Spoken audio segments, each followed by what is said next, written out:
This video will show you the benefits of publishing Google products to the web, things to be aware of, as well as how to then do it.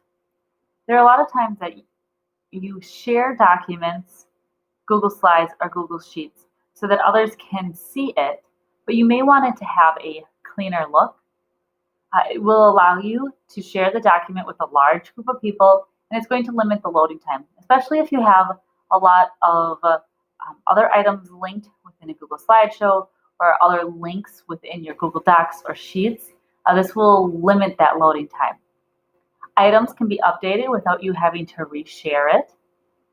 And one big thing is it's going to allow you to present a Google slide while in a split screen mode. And I'll talk about that later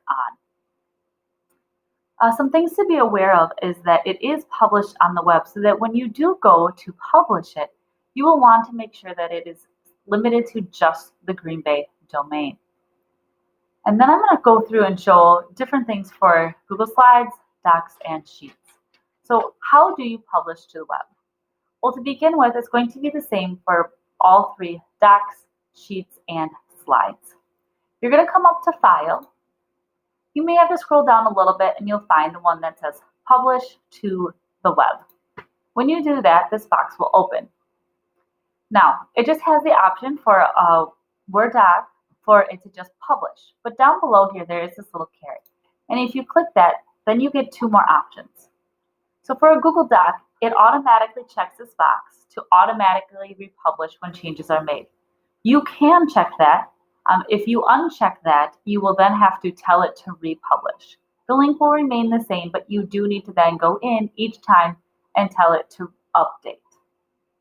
This one is going to be important. I recommend, unless you know that others are going to be viewing this, to then check this box so that only Green Bay domain will be able to. And then you can either choose Start Publishing or Publish. It's going to ask you to make sure, and you can choose OK. Now you have this link. You can copy and paste this link, and you can put it any location that people can access a link from. As you can see, it will automatically update every 5 minutes. So if I go in and make changes, in 5 minutes time, it will show up. It takes away some of that other information across the top, all of those editing tools. And so it gives you a much cleaner look to your document if you're sharing it out with others. Google Sheets is a little bit different when you go to that. So I'll do File again, Publish to the Web. Now this time, I still have this option down here for Publish Content and Settings. Once again, it will automatically update, and it's going to also require your viewers to sign in.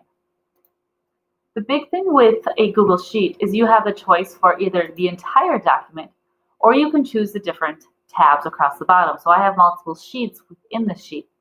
And so I could choose one of them, or I could choose my entire document. I also have this option for choosing what kind or how it publishes, whether it be a web page, CSV, some of these other files here, as well as a PDF. So you can go through and make those choices as well. And then once again, we'll do the exact same thing. And we'll copy it, and when we paste it over, you will have your tabs across the top here, but you lose out on all of those editing tools. Finally, for a Google slideshow, I will once again File, Publish to the Web. One thing that's different with this one is that it does not have the option to automatically, it just does it to be updated. You do have this option to auto advance the slide. So you can have it start the slideshow as soon as the player loads, restart it. Otherwise, you can just leave it, and it will only move forward by you clicking it. So then you can then click Publish.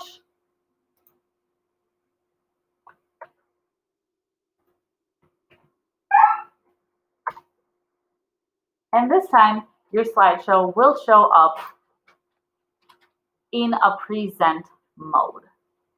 Now, the benefits to publishing in Google Slides is that if you want to present to your class while in a Google Meet, you will be hindered by the presentability. When you click present, it's going to take over your entire screen. So if I have my Google Meet open over here, and I would be in present, I'm not going to do it right now, but if I chose to present here in my Google Meet, and I come over and I choose to present my Google Slides, this Google Slides is going to take over my entire screen, and I will no longer be able to see my students within my Google Meet.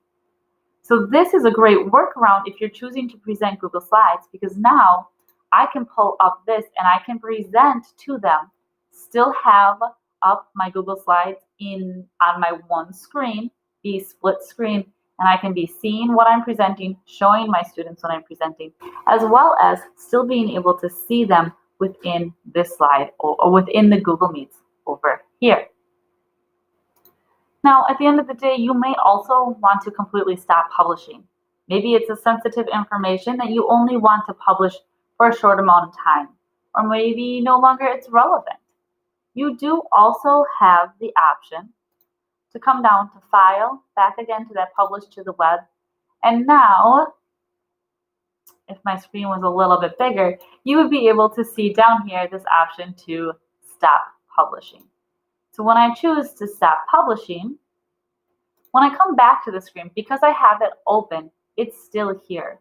But when I refresh that page, or if I re-click on that link, I now get an error saying that this is no longer published, so that any other user would not be able to.